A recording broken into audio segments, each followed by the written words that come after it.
Hello and welcome back to Football Fantastico. We are back from a little hiatus over the Easter break. Didn't miss much, just a few leagues being ended, a few titles being won. But we're back again, not going anywhere. We are a man down. Ellis isn't here today, but I'm back again. I'm Morgan. If you forgot my name, probably. Let's be honest. We also have Max and we have Mike. How's it going, guys? You have a good break? Yeah. Got up to a fair bit. Missed the podcast or? No, not at all. I'm not coming back next week either. Me and Ellis are now on a rotation of missing. Where is Ellis? Well, I'm right here. There he is. I've actually come back.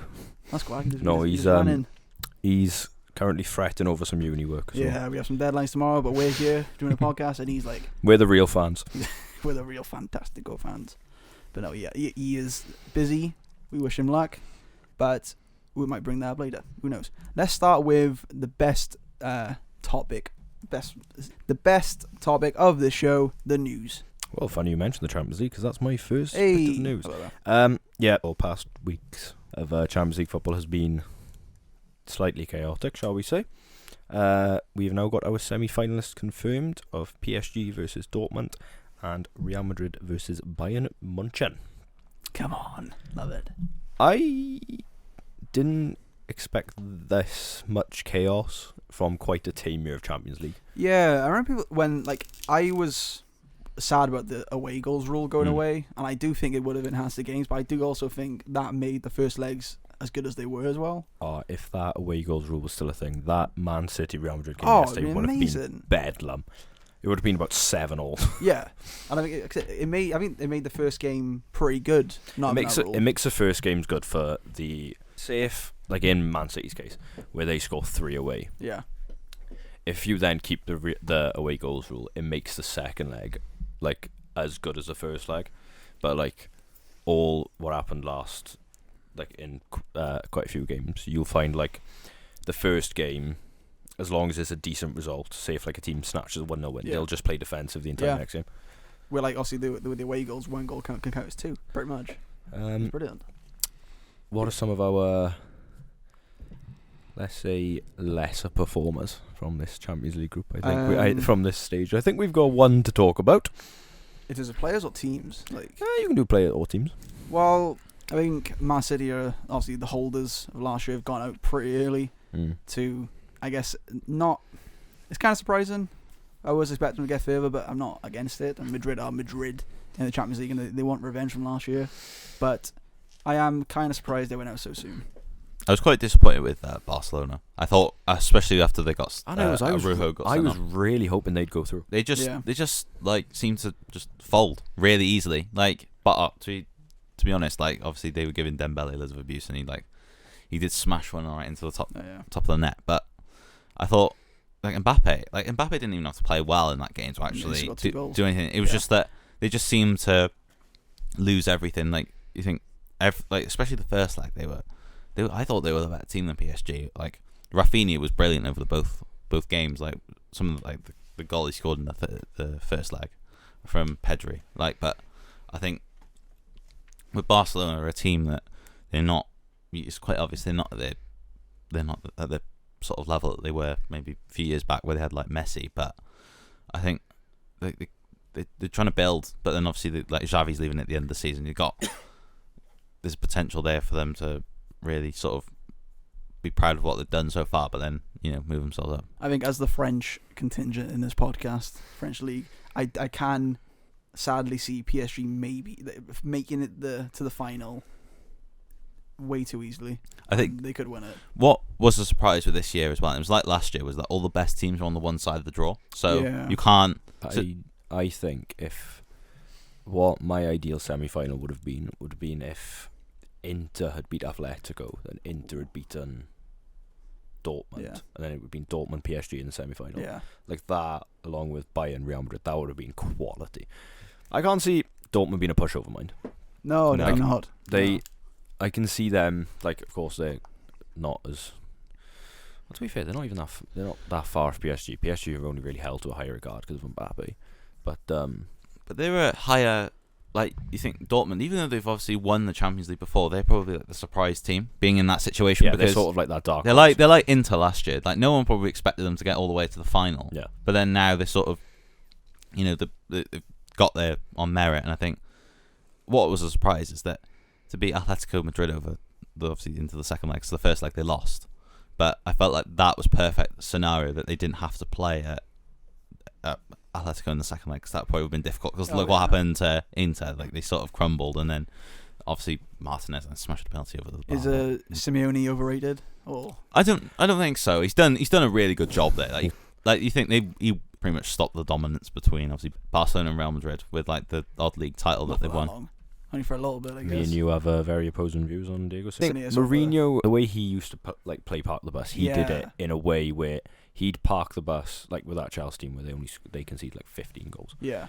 He'd park the bus, but his football was still entertaining. Yeah. Like Diego Simeone is literally line up with one person in attack, 8 people behind the ball, and then hope like Antoine Griezmann will score a free kick from his own like penalty area. That was well with like that argument as well, is that especially when if you're like losing to them, so like say if Dortmund were like 1-0 down or something into Atletico, you'd have their players like falling over, like any little touch they're down, and you just think they all break up the game quite easily just by falling over. It was like you could have said that about Real Madrid last night, but Real Madrid are a bit different because they've obviously got quality footballing players that even though they didn't really have enough, they didn't really go forward, but they actually move the ball around. It's nice to have a bit of the dirt in you, as long as you have a bit of quality too. Yeah, Atletico are just dirty dogs. Because that's probably what stopped them from winning the Champions League over the 2 times that they played against Real Madrid. It's probably been that football, like beating them on the footballing aspect. Yeah, because that's what they did in the 2014 one, was that when they won 1-0 up, they didn't really have anything to play for. Which is surprising, because if we get to a final, honestly, I'd rather someone like Simeone. Yeah, like that dirty. I feel like get the job done. That's the only thing, is that the difference you can't compare with him and Mourinho is that Mourinho's been there and done it, whereas with Simeone, obviously he's won the league, but he hasn't really won it. He hasn't proven himself on the European stage. He gets an easy ride in Spain. I think he'd be very good in international management. Yeah, I think he suits tournament football. He'd be good for like Argentina. Yeah, like, he would. He'd be good for them. He'd really suit like. You have to win or you're done. Like in the league, you've got that sort of like comfort where like if you win a game, you can win next. That's where the criticism comes from as well. When people talk about the World Cup, is that obviously that the same Messi basically got penalties to get there, but then it's like you can't in tournament football. You can't just you don't have to play the best football to actually get there. It's just about being the better team over 90 minutes at the end of the day. Not the performance, I guess. Remember, it's the scoreline. It's the result. The only stat that matters. The last bit I want to talk about in this section before we move on is I've got a bit of fraud watch. Go on. For Bukayo Saka and Mr. Erling Haaland. Okay. Haaland. I know we've been away for a few weeks, and also there's been a few comments made about him, but we're very keen. Do you guys agree that he's like a League 2 level footballer? No. If he wins a Ballon d'Or, football needs to stop as a sport. He won't win the Ballon d'Or. No, this is my take. I like the take. He is arguably the greatest finisher, or one of the greatest finishers the Premier League has seen in and around the... He's a poacher. Yeah, he is a poacher. He is the definition of, if you give the ball to him in an area around the goal, he will more than likely get on target, if not score. Any other aspect to his game, he cannot do. Yeah. Like with his like a lot of the goals he scores as well, they're not. He's not smashing them from like 20 yards, is he? He's literally he passes the ball and then you see his run, and he's literally then when the ball gets back in, he's there. I think the most impressive goal I've seen was his like acrobatic goal last Champions League where Cancelo did that stupid cross to him. Yeah. But apart from that, he is Darwin Núñez with better finishing. Ooh. But as well though, he's playing in a team where they create about 100 chances a game, so he's like, it was like that Messi had against Man United, where all you had to do was like tap it in, and he's like, it's just like. See with Haaland, like you said, he's not really that good of a finisher, really. He gets so many chances. Like I think I was watching Pitchside the other day, and they were talking about Isaac, and like his conversion rate is phenomenal, like 30%. That's phenomenal if it's for a prem striker. Yeah. Oh, it's ridiculous. But then Haaland's like in the 20s. With obviously average. When people like obviously Arsenal the last few games and sort of struggled like to score. Good subway on that. Is that obviously Isak, like he is watching him, he's brilliant. Like he you know what you're gonna do, but he does it all the time, and it always works. Okay, for him. but let me ask you: if let's say you can choose either of them, Isak or Haaland, who you choosing? Who you choosing for your team? I'll probably say Isak. I know. Really? With Isak though, with what he has is that he has obviously he has pace, but what ultimately that he does have is that he's clinical. Like Newcastle don't obviously have as many chances as what City do, but it's a weird argument. Isak falls into the same category for me as Rafael Leao. He's a winger with striker traits. Yeah, that's why true. That's why he can play up front. Like he's tall. Massive. Yeah. He's tall, but like Haaland is like 6'2", 6'3", but he's built. Big. Yeah, he's like a caravan park running. He's built like Vlahovic. Like Vlahovic is the same. He's sort of the same profile as whereas Isak's quite slender. Isn't he? As a striker, you either sort of even if you're a pacey striker, you either fall into can also play on the wing, so like your Isaks or like an Mbappe or something, or you fall into that more like brute of a 9, like a Kane or like a Vlahovic or something. It's just a crazy argument. Like I kind of agree in the sense of if you're gonna go for any other aspect of football, there probably are better players than Haaland to do it for you. But he broke the goal scoring record in the Premier League last season. You kind of have to. That's what people say the argument is for how good he is. Is how good he is at a goal scoring can it doesn't matter if he's not scoring goals. If he bags people saying that City are a better team with or without him. Well, they won treble last year. I say they're better. They might not play as good football. It don't matter. They won. That's different. If people who were saying last year his goal scoring record didn't hold as much value because of how many chances City created. If you turn back now in 20 years and look at that treble winning season and see how many goals Haaland scored, no one's going to remember. City created 30 chances this game and Haaland scored 3 of them. They'll remember he scored 50 goals. No, they'll look at the goal record and go, "Oh, that's a good season." Pretty good. Segue on to the last one. Bukayo Saka is currently leading the FootMob expected limps in big games and expected worst delivery of crosses. Yeah, he is. Awful. He's played a lot. I agree. He's played a lot, and he's probably been overplayed. But at the same time, get on with it. And if you have a bad game, it happens. The issue is that's Arsenal to a core. Even their bigger players like Odegaard, I think he turns up in every other game except a big game. Last year, they were leading the title by 8 points, and they just absolutely collapsed. This season, people are saying now, this season's over. It's not over at all. It's not at all. Villa 2-0. Right, it's not the best, but it's not the end of the world. But the fact that everyone is saying is over, even the Arsenal fans, means it probably is. I think that's just their mentality. It is their mentality. I feel like you, as Liverpool fans, probably have more hope than they do. I think. I'm buzzing. Yeah, but maybe not. I guess not. Well, no, but I was annoyed we lost to Palace, but then I was also in a situation where I was thinking, I even predict I do Super 6 every week, and I was predicting Liverpool to either win 1-0 or draw 0. It's that point of the season where Liverpool, the state we're at, I feel like we could potentially do what Arsenal did last year. Yeah, but looking at Arsenal as well, when they played City, to be fair, they frustrated City. They didn't give them much room to think. But Arsenal never, if you're ever going to go to City and win, you've got to obviously sit deep. But then when you get the ball, you've got to be off. Especially with Arsenal, with the players that have got up top, they should be able to get off. But they didn't do that. And then they were just a bit too naive. The game against Bayern last night, yeah.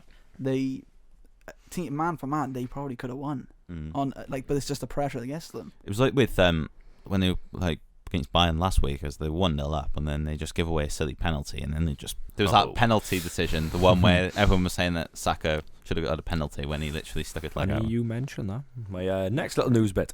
We've had some UCL refereeing controversy from the last few weeks. So these are just some of the ones I've highlighted. The Saka penalty. Everybody remember that, where he decided to volley Neuer instead of putting the ball in the back of the net? Yep, good. And you remember Gabriel picking the ball up from a goal kick, which got labelled as a child error? Yep, good. Anybody remember Barcelona's red card and Xavi volleying the Champions League box? Oh, yeah, I saw that. What's your opinion on the Saka penalty? It wasn't a penalty. If you think that's a penalty. He just stuck his leg out and then expected him to fall. Yeah, he complains so much about it. It's ridiculous. Do you know what? It comes under the same category for me. Do you remember when Harry Kane did a thing where if people would jump next to him, he would just he'd go underneath. He'd try draw something. Come and jump with me. Yeah. Have that. Saka ran through. He easily could have took it past Neuer, but instead, where he shifted, he kicked his other leg out trying to get a penalty instead of putting the ball back in the net. Yeah, Shocking very behaviour.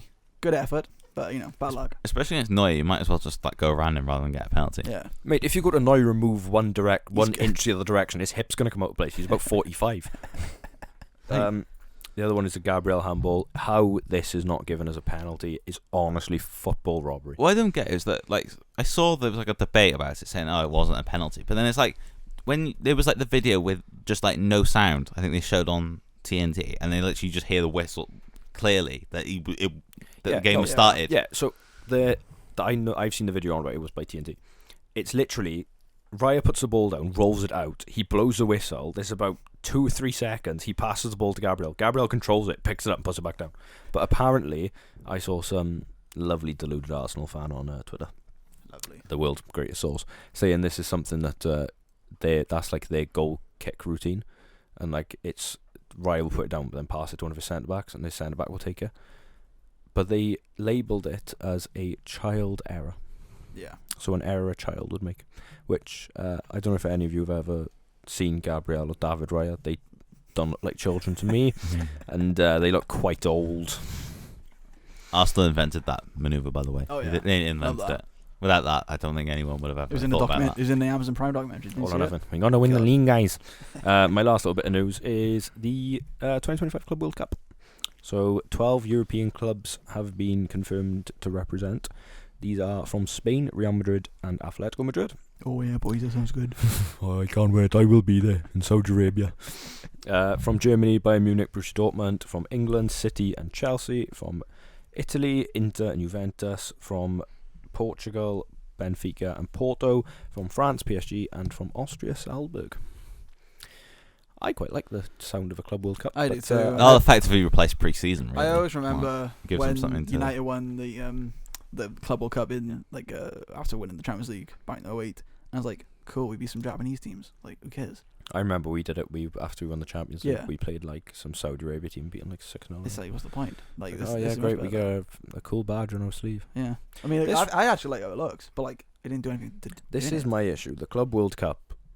If you're doing a Club World Cup, as in a similar level to the actual World Cup, where you've got the best players from all around the world playing each other, it would literally be the Champions League. Yes. Either or like South America, maybe. Like that would be it. Like all the finals in the Club World Cup were either the team versus Europe or a team in South America. There's Right, no difference. Let's do this then. So, Spain have 2, Germany have 2, England have 2, Italy have 2, Portugal somehow have 2, France have 1, Austria have 1.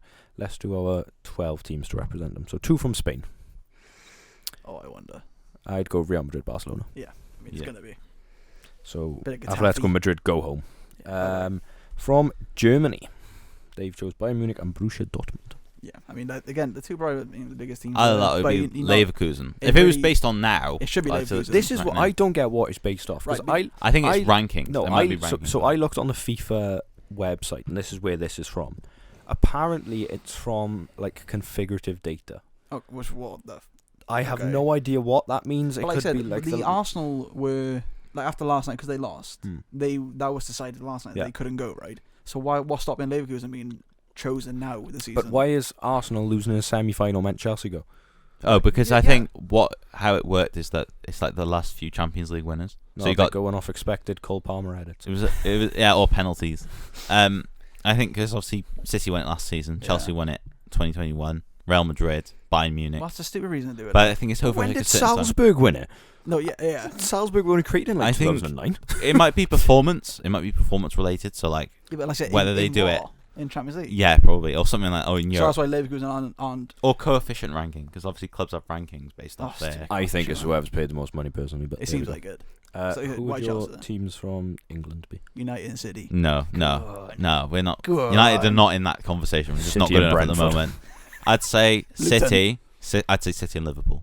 Yeah, probably. I'd I say mean, those probably two. Arsenal, right? I'd imagine because Liverpool finished 4th last year. But Liverpool won the Champions League like recently as well. Yeah, and Arsenal haven't won it in 138 years. So Or Tottenham. Let's get Tottenham in. 2 teams from Italy. For a bit of laugh, Inter Milan, both Milans. That's what I'm going for. I'd probably say both Milans. Yeah, I think Juventus have like not really shown themselves in the Champions League last few Sal years. Vlahovic, and then I'll agree with it. Portugal. They got Benfica and Porto. Yeah, that's pretty standard. I'd put Porto and Sporting, but Yeah, why not? Viva Ronaldo. Spain, I'm going with Lepoy. No, not Spain, France. I'm going with Lepoy. I'm going with Leon. Yeah. I'm going with Nantes. Anyone but PSG. And finally, Austria, as we're all. Lask. I'm going with Rapid Vienna. Yes. Lask for me. But yeah, that's my new section. Very Champions League based, but that's Dragon. mainly because that's what's been It's been a happening. busy week for Champions League, you know. And we've also missed 2 weeks of Champions League football, so it's better We to have. cover it all now. It is good to cover, but that was good. Thanks for the news. Let's jump right into the reviews. Who wants to start? I mean, I think we should start in Germany. There's been some big developments in Germany. The title's been won. Yeah. But by who, Chris I Kamara? wonder.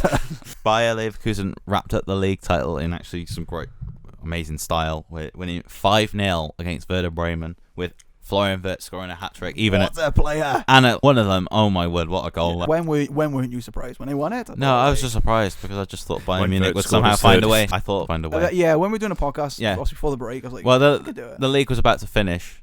Say last game, they might be like 10 points clear than Bayern Munich, but somehow Bayern they'll Munich still find a wins. way. Dun dun dun, points deduction. I know this really about the story, but like I just love the poetry of all the constant years of them winning. Koeman winning a title. Now it's over. Every year it's because of one man. Two men. Dyer and Kane. Again. And as well, the guy who wins the Bundesliga now for Leverkusen used to play for Bayern Munich and Xabi Alonso. And an Arsenal player. I mean, come on. A key man in their I know. squad. But as well, they've potentially got a treble as well if they win the Europa League and the DFB Pokal. Which So they will, since Liverpool aren't going to be in the. Yeah, you who know, have they next got? round. I'm trying to think who they got in Europa. Well, they've got West Ham West Ham, yeah. tonight. Oh, yeah, That's didn't they- where- what was the score? 3? 2-0. 2-0, 3-0? 2-0. 2-0. Yeah. I said, well, to be, is this semis now or quarters? It's quarters right now, so it'll be Quarters. semis next one. So, yeah, we're not beating Atalanta. So. But looking at sort of this season, obviously unbeaten, they could be And this history is makers here. by far better than Arsenal's I mean, invincible yeah, I mean, season. technically they have won the league invincible, Yeah, they have.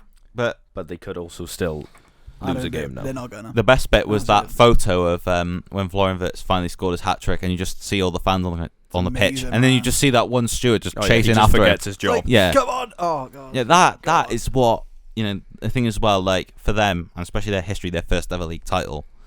All those years of probably pain and never thinking they'll ever do it. So they're Right. finally doing it. Eventually, it's not in pain. Just like, I don't care anymore. To be honest, as well, like I feel like you could be like most teams other than Bayern Munich, think, I just don't like this league anymore because it's just boring. And that to go home. they would take any trophy over winning the league just because of what Bayern have done to it. I'm so happy that Xavi's going to stay there next season, and he's not. Apparently, you lot have entered concrete talks with Jeremy Frimpong. Apparently, he's got a £35 million release clause. He's so good. Why would he come to us? Anybody seen his video after they won the league? Where's Nah, the He was running through the change rooms, chasing Granit Xhaka, being like, "You came from Arsenal, it's and all- you've won yeah. the league." Harry Kane's fuming at home. Any other news in Germany, or was that kind of it? I think I might have said this a few weeks back, but they were in Bundesliga. I think the relegation battle was pretty much over.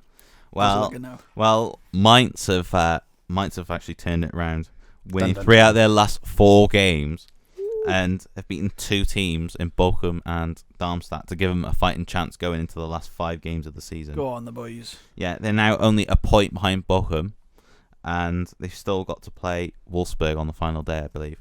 Damn. So that means, and Wolfsburg, they're in right mess. Wait, how many games are left now? 5, just Okay. 5 because it's 34 Yeah. and it's 18-team league. But yeah, they've and they play Cologne as well, so they've actually got a chance of staying in more it. games, yeah. But looking at this, there's really, I would say, even Cologne, they're not too far out of it. They're only 5 points off safety, but we got potentially a 5-team battle for the drop between Very Union exciting. Berlin, which is a surprise seeing where they were at the start of the season playing in the Champions League. Mm-hmm.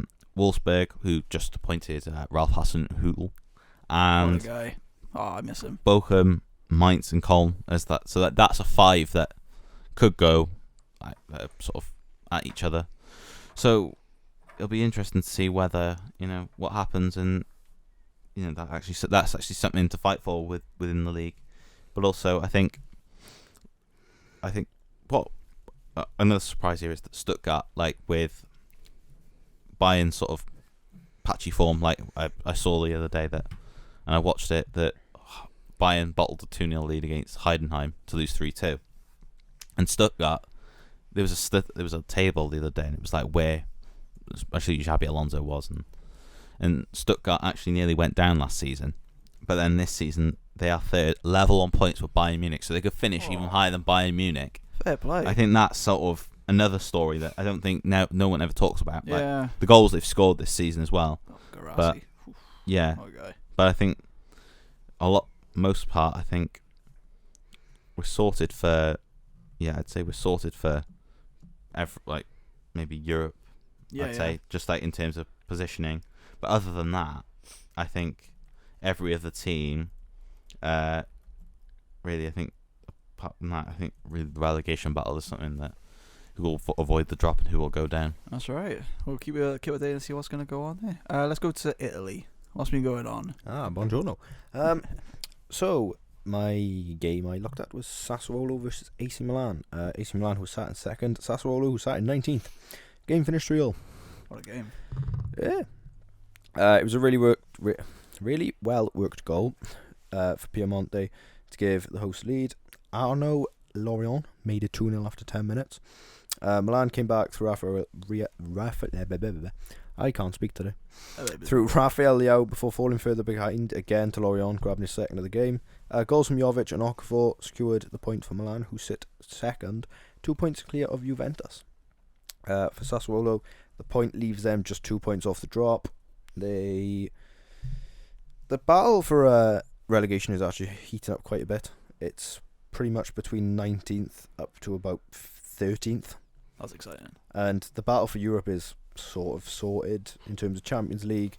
Roma could potentially knock Bologna out fourth. But between Conference League and Europa League, really between about 10th to 5th could all get Europe. So Italy is heating up a bit, but I'm pretty sure Inter can win the league by about tomorrow. Yeah. They're currently 14 points clear. Okay. Yeah, it seems like most of our leagues aren't that competitive, sadly. But the rest of it seems quite exciting. Daniel, do you want me to do a quick... Any other... Do you want me to do a quick La Liga review? Yeah, go on, why not? Right. I mean... We'll go through... Madrid alright, isn't he? Alright, so we'll go through all the games. All the games, every game. So on Thursday the 4th of April, Valencia beat Granada 1-0.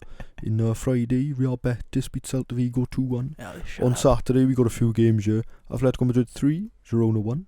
Real Vallecano 0, Getafe 0. Mallorca 0, Real Madrid 1. You sound like the bloke after the final score. The greatest team in the world. Cadiz 0, Barcelona 1. On Sunday, Las Palmas 0, Sevilla 2. Granada 2, Deportivo Alves 0. Athletic Club 1, Villarreal 1. Real Sociedad 2, Almeria 2. Osasuna 0, Valencia 1. Bit of news. This is me talking now, no Alice. Cheers, Alice. But anyone seen Athletic Club recently? What's been going on? Bit of news for them. What's They won the Copa del Rey. I think for the first time in like 50 or 60 years. Oh wow. Yeah. Led Atletico Club to the first Copa in 40 years.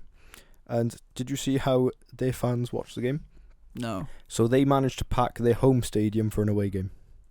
Huh? So the game was played I see away, what you mean. Yeah. and they filled their stadium and just put 4 massive screens on the pitch. Decent. And they filled it with their fans. Bit of a Good for them. Do you remember which World Cup was it now? I can't remember now. A couple years ago, but for the Rugby World Cup, we're in the Principality. They put a few screens in there for the big games, and it's great. It would have been the 20. I think it was the 2019 one. 19. Yeah, so good. Remember? Oh, that's why I love about football fan zones.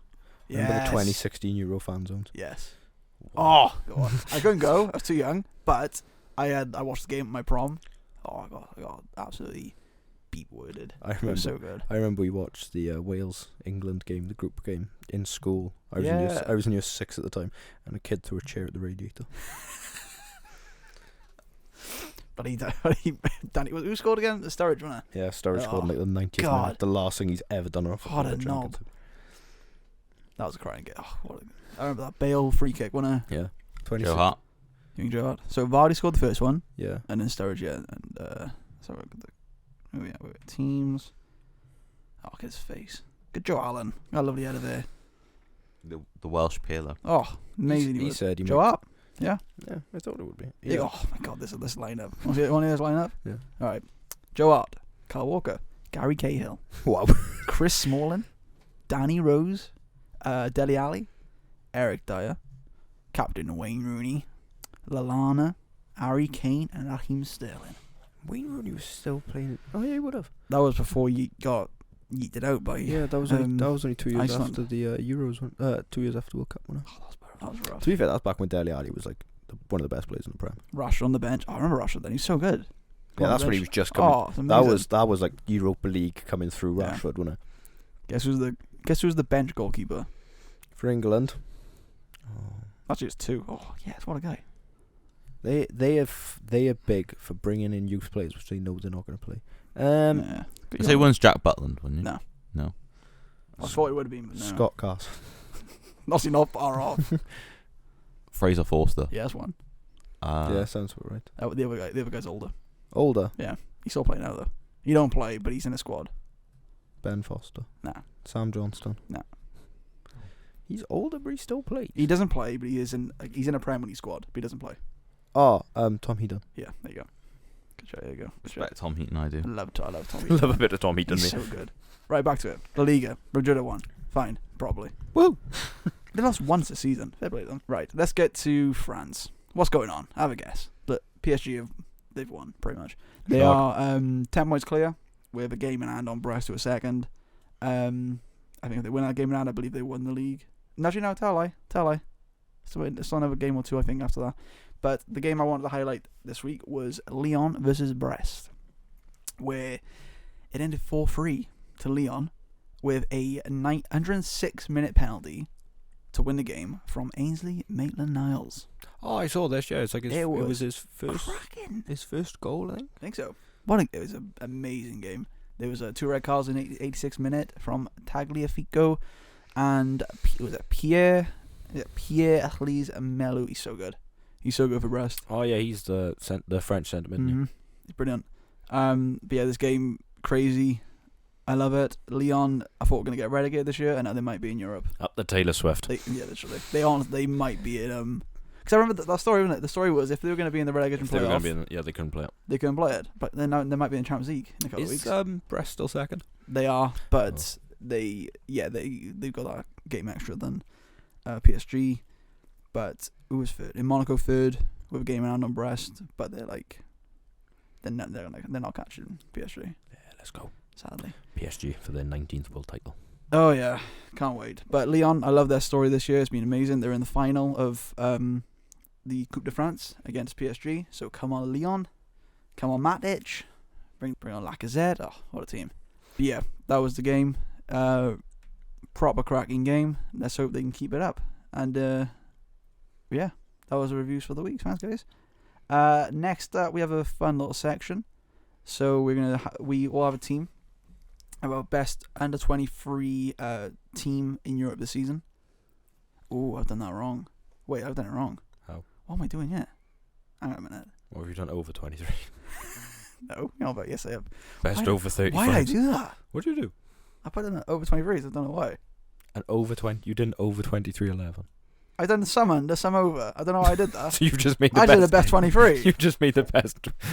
I've made the best 23 in Europe this season. Some are under 23. Most aren't. But I'm going to give him a team anyway, because why not? It'll be a laugh. Go on then. Do you want us to go first? I'll go first, because mine's just wrong. But it's my best under 23-11 in Europe this season. In goal, Jan Sommer. Oh yeah, he's definitely. He's nearly 40. He's definitely under 23. I'm now reading it. I'm reading best under 23. I was like, I didn't do that. I just did best 11. Or one of the best 11s, anyway. Right back, Kimmich. Another youngie. He's definitely under 23. 2 centre-backs, Rudiger and Pavard. Both under brilliant, 23. Grimaldo at left back. There you go. He's 28. Here's 3 that you can count for the midfield. Musiala, Bellingham and Florian Wirtz. Ah, they're under 23. Exactly, I know, right? Well, some of them. And then front 3 of Mbappe, Kane and Vinny Jr. I think, yeah, you can have Vinny Jr. He's under 23? Okay. Mbappe's 25 and Yeah, Kane's... I think Vinny Jr. is 23, so. Okay, I'll count it. But yeah, I've counted players who are 23. I don't know what's happened there. I've had a meh. But let's get to the actual teams who are under 23. Right. Go on, Mike. If you did this properly, Max. you would have realised how hard it was to pick a goalkeeper. Yeah, I found that. Definitely. Okay. It's so hard. So in goals, I have Lucas Chevalier from Lille. I think he's played 23 games, got 14 clean sheets this season. good. Left back, I have Destiny Udogie. Centre backs of Saliba and Antonio Silva from Benfica. Right back, I have Jeremy Frimpong. In my DM, I have Warren Emery. In centre mid, I have Jude Bellingham. In my cam, I have Florian Wirtz.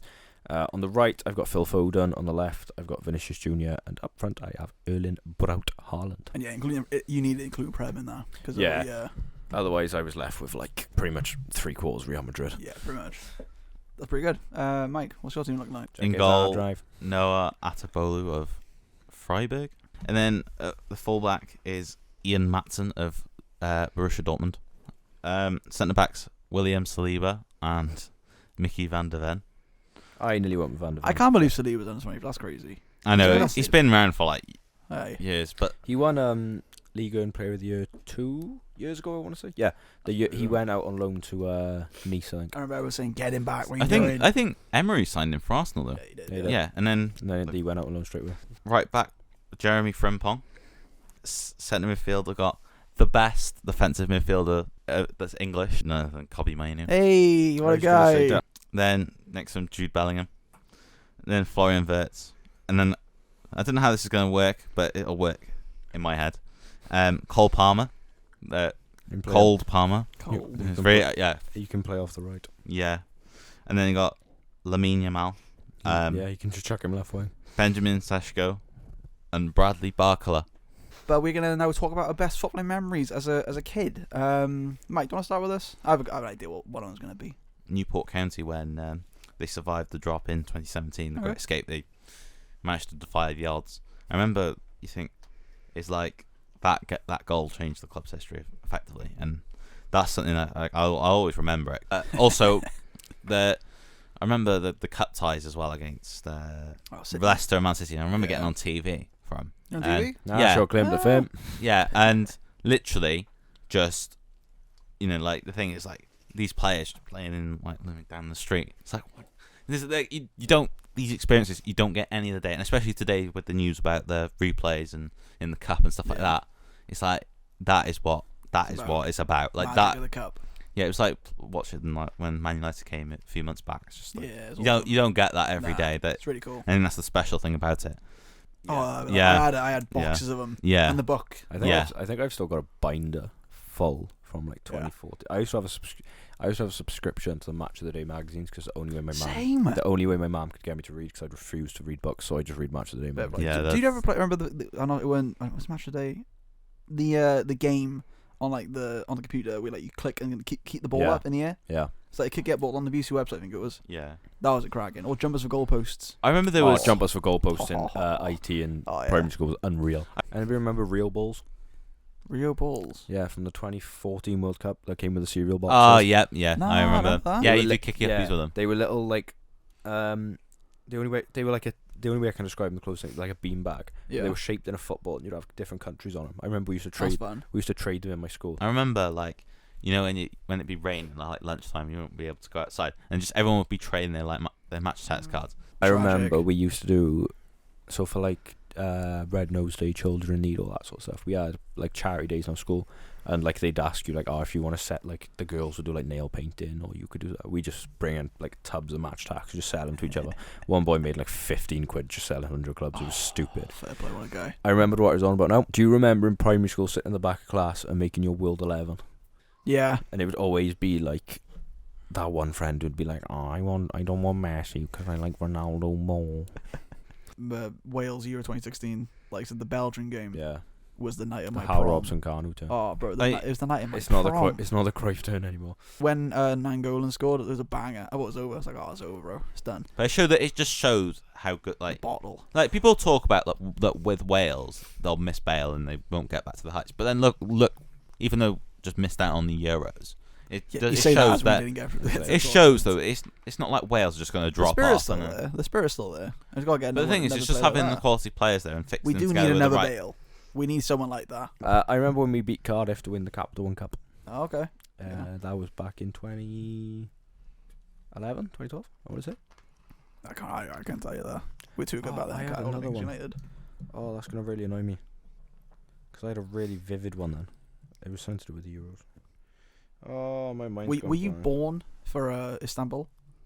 It was the year I was born. Was so it? I was born in the January, and then it was like I was born the year of '99. it was in May. But that's pretty, what year to be born? Yeah, I was born the same year YouTube was invented. Hey, what did the year? I can't. I had a really good one there in my head. Now I can't think of it. Do you remember the Nike advert? With when it stays on. Hulk turns Yeah. up, bro. That was so good. That These one. the best advert. We used to. I remember in school we used to play that. So you do like the standard pick teams, pick like numbers, or you do like I love you, and then we'd get to kick off, and you'd stand opposite someone, and you just have random people coming with things. You had like I remember one time one of the boys was like, I'm Mesut Ozil, and we had a diehard Cardiff fan. He went, yeah, well I'm Craig Bellamy. And we were like, what? Any of you grew up playing football as a kid? Yeah, Like, but Yeah. I had a memory. I used to be a centre back my whole career, Same. and I sucked. Because I was always taller than everyone else. And there's one game where like I was getting because there's no offsides when I was really young. So this was one a girl was playing in the other team. And so I was on it the whole time. I was like, no, you're not scoring. She didn't. Fair play. Felt proud about that. And then my manager, the next game, we played them again. He said, right, I'm putting you up front. Do the same thing. And the whole game, I was there on the edge of the box, the whole game, and I scored a goal. And it was like the best feeling ever. I was a cheat code because when I started playing football when I was 5 or 6, and I played for pretty much the same club until I was about 18. And I started as a striker, then I became a winger, then I became a cam, then I was a DM, then I was a right back, and then I was a centre You back. kept moving back. But at the same time as me being a centre back, I was a competitive sprinter, so I was the world's quickest centre back. Oh, literally, Yeah. Jesus. I was a cheat code. Or we played a back five, and the only thing my job, I would literally, like my coach would go, you don't mark anything, like you don't go anywhere, you just sit there and chase after the ball. Yeah, It cover. was great. Yeah. I was a striker's nightmare. Do you play much as Mike as a kid? Yeah, but competitively was like more. I bet when I was a little bit older, and I was very good at like running away from the ball, or like you're too naive that's to a like skill. play with it. Yeah. It's like, to be fair, like I'm quite a late developer because I was like 5'5", and I was like playing football. Yeah. So now where I'm like 6'2", it's like What happened? I just like COVID really. Oh, fair play. Yeah, I just grew. But yeah. you got COVID and helped you grow. I was growing I had one of them before COVID, but now I'm a lot vaccines and I older. grew now. nearly Yeah. 5 foot. But I remember like my first game I actually scored. Like I went from playing centre back to playing on the left, Yeah. and I managed to like just run with the ball and just tap it. The rest is weird. I feel like I can do But- this. That was it. Like if I always think this is that if I were playing football now, I think I'd be a better than I was like then, because I feel like now I'm more built for it. Fair play, whereas- mate. When we're kicking the ball, but you got some technique. You're really good. But Kick the ball against the wall. That's right it, foot, though, left like, foot, right foot, with- left foot. it's like I remember in like school, and you just like score like a worldie. Like I remember one Yeah. time we were playing like I think it was like a year 5 versus year 6 final in primary school, like you always do. I remember scoring a free kick. I was like, it was like Mad, it innit? was like the ball with like no air in it. It just went Yeah. like flopped in. And I'm like, yeah. I have a mad. It was a football. It was a mini football, and it was like it's the maddest thing that happened in school. Basically, those like big recycling bins Yeah. that had like small holes, Yeah. right? So you put bottles in. Mm. There was a ball that was going around the yard one time at dinner, and guys were like playing with it, kicking about, and I was like, I can't be asked with that. A bad day. I can't be asked with this. And then it fell to me. I was like, I smashed it. It went in the bin. It went in the recycling bin. Proper technique. And and then kids started crying, so I legged it. And then the head teacher came out. I was like, "Who did this?" I don't know. The two Dunno. memories I can remember was where my primary school was. It was the school was there, and we had like a concrete football pitch. And then there was a fence, a main road, and a row of houses. And our breaks would be so long, and we'd kick the ball too hard, and they'd hit a window, and they'd take our ball off us. So we had a load of balls stuck on the roof, and we'd wait for one to blow off, and we're like, right, playing a game. Who can kick her as hard as they can? The house is next door, and we had a boy. His name was Tejan, and honestly, I'm convinced his foot is popped like tractor engine. He got banned from kicking the ball that hard. He kicks, Jesus. he like half volleys it. It goes over the fence, and as it's going over, some poor woman opens her Oh door no! straight to the midriff. We're all like, run. That's even Happy Gilmore. That's what it was like. And the only other one I can remember was I went back to my old secondary schools when I was in college, because at the end of the year they do a teacher versus kids for year 11 to raise money for the prom, and I got asked to play by one of the old teachers, and I went there and they were like, oh, do you want to play? I was like, yeah, go on. like I'll play 5 minutes. Ended up playing half an hour. Picked up 3 assists, 2 goals. Left. Teachers were clapping. I was like Kevin De Bruyne in his prime. Some poor like year 11 science kid was like crying on the floor. My old PE teacher was like, "Why couldn't you do that back in the day?" And I was like, "Because I was like 8." What do you expect? I'm older now, bro. He came as a boy, left as a legend. This is a legend. So the next segment, we've made an underrated 11 in Europe. No age restrictions this time, so I'm good. So who wants to start this time? I mean, mine's weird, but yeah. Yeah, mine's a bit weird too. I like it. I'll start if you want to. Go for it. Goalkeeper, Jan Oblak. Good shout. I think he's left out in like the conversation of the best goalkeepers in the world. He always has been. Yeah. Yeah. Right back, I got Benjamin Pavard. Decent. I think he's just like a really consistent player. He's great, man. Centre backs of Matthias de Ligt, because apparently for some reason everyone in Bayern hates him. Come join Liverpool, please. And Nacho Fernandez of Real Madrid. Sounds good, but that is. He is one of their most decorated centre backs. Is he really? Yeah. How close are you to Ramos? He's won like 5 Champions Leagues. He's been there pretty much. He's 36 and he still plays quite a fair few games. Was it him who cleared the ball off the line last night? I think so. Okay, so good. Left back, I have Nuno Mendes from PSG. Ooh, okay. He was like, when they bought him, he was touted to be like the next big thing, and he's not awful, but he hasn't really kicked on. DM, this might be a bit controversial, but Camavinga. Okay. I think he is like. No, I think he's like one of the best midfielders in the world, but I just think he doesn't get spoke about as much. Because it's like it's so much competition for it. It's he's not he's not Bellingham. Bellingham, He's a victim of his own success. Yeah, and he's not Bellingham. So my centre mid, I got Chanaloglu. Yeah, from Inter. I think he is absolutely quality. Yeah. But no one seems to think the same because they all think he's about 90. Attacking mid, I've got Antoine Griezmann. Yeah. I think he's one of the best players in the world currently, but he never really gets spoken about. He doesn't I think he had a bad spell with that whole wage dispute. Yeah, I think the Barca thing sort of like it tainted him. Yeah, because he's really good. On the wings, I have Rafinha and Leroy Sané. Yeah, Sané's good. Sané's just criminally underrated. Yeah, he's quality. And up front, I got Olivier Giroud. Hey, 37, scoring for fun. People, to be fair, most people forget he still even plays. No, that's true. But yeah, I think that's quite underrated. Honestly, with mine, I've just gone with players like just in general in Europe rather than the big teams, because I feel like the big teams always get go for always it. get the coverage. Let's hear it. Milinkovic Savic at Torino in goal. He's kept a lot of clean sheets for Torino in the mid-table, so why not? Federico Di Marco, full-back. Riccardo Calafiori of Bologna, is quite a creative centre-back. Daley Blind of Girona. Valdemir Anton of Stuttgart. Okay. Jonas Hoffmann of Bayer Leverkusen. Pepelu of Valencia. Yeah. Lewis Ferguson of Bologna. He is quality. Riccardo Orsolini, who he's quality. And as well, he's only got like six Italy caps, which is quite a surprise. Like for someone as well, like Italy, who are in a really tough place at the moment. Yeah. Like he's quite. I feel like he's important. Quite far away. He's quite a diverse player as well. And then you got Tim Kleindienst of Heidenheim, who scored 11 goals this season, and then Romain de Castillo of Brest. So in goal, I gone for Szczesny. He's had a really good season. I contemplated Szczesny. Yeah, he's had a good season. Except the fact that he plays for Juventus. Yeah, true. He's a bit of a renaissance, I think, his career. Yeah, he's always been there or thereabout, hasn't he? Yeah. Right back, Danny Carvajal. Again, just crack. He's always there. I have a Danny Carvajal agenda, so no. Centre backs, I went for Wilfried Singo at Monaco. Really good season so far. Monaco have been really good this year. Kind of underrated. Not, they're always there and about. Yeah, top they of never the really table. do anything special, but they don't. They're never awful. Centre back, Palacios at Leverkusen. Left back, Cancelo.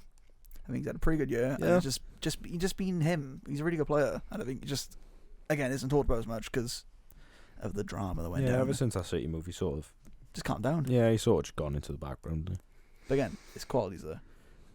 Centre mid, DM Granit Xhaka. Centre mid, I went for Pierre Les Melou at Brest. I can't do his name, but he's a cracking player again. Les Melou. And then for Gundogan at Barca as well. Yeah. Been really good for Barca, sure. Yeah, he's been really good. right wing Rodrigo. I went for. I did contemplate Rodrigo. Yeah. Because he's just another great Madrid player who doesn't get in the purely for the fact of how Ellis speaks to him. Left wing Sané. I did change that. I went for Xavi Simons first. I think he's quite fairly rated. He is. Yeah, that's true. But I think he's really young, isn't he? Yeah, he's one of those ones which is a bit too young to call him. Yeah, okay. And then striker Sergio Garassi. Yeah. He's had a cracking year, and I think just too much stuff going on in Germany where he's really been talked about. On the 22nd of April, which is a Monday, Milan derby, first versus second. A win will keep AC Milan's title hopes alive. A win for Inter all but seals the title. My players to watch are Rafael Leao and Lautaro Martinez. Cracking. There you go, preview done. What a game that'll be. Mike, go. Freiburg versus Mainz. Mainz obviously looking to sort of try and get out of the relegation zone. I think my player to watch, Jonathan Burkhardt. He scored 3 goals and had 2 assists in his last 4 games. Decent, not bad. Yeah, thanks, Mike. For France, I got for PSG and Lyon. Yeah, Lyon are cracking. They could literally, they've come from out of nowhere and they could still end up in Europe. Amazing. PSG won the last game 4-1 back in September, but Lyon have won 4 of the last 5, and they haven't lost since the start of March. Brilliant. Player to watch for Lacazette, another Arsenal reject. Like a sweaty. 15 goals in 24 games this season. What a player, what a guy. Come on, Lyon, up the Blues. That's our previews. Right, let's jump round to the quiz. Some football pathways. We've done this a few times. They're really fun. So let's start with this first player. I got 3 of them, so then they're going to start. They get longer and longer each time. Yeah, kind of more fun. So the first one started at Chelsea, went to Palace on loan, then he went to Fulham on loan, and then he's at AC Milan. Cheek. Oh, I forgot to do. You got it. I wanted to do a buzzer then. Right. Second up, this guy started at Shonan Bellmar. Love him. In Japan. Oh. And then went to Urawa Reds in Japan. And then went to St. Trudian, which I believe is Belgium. Then to Stuttgart. Oh, Endo. Endo. I love my Endo. My third and final one. It's a fun one. So let's see if you can get it earlier than I'm expecting.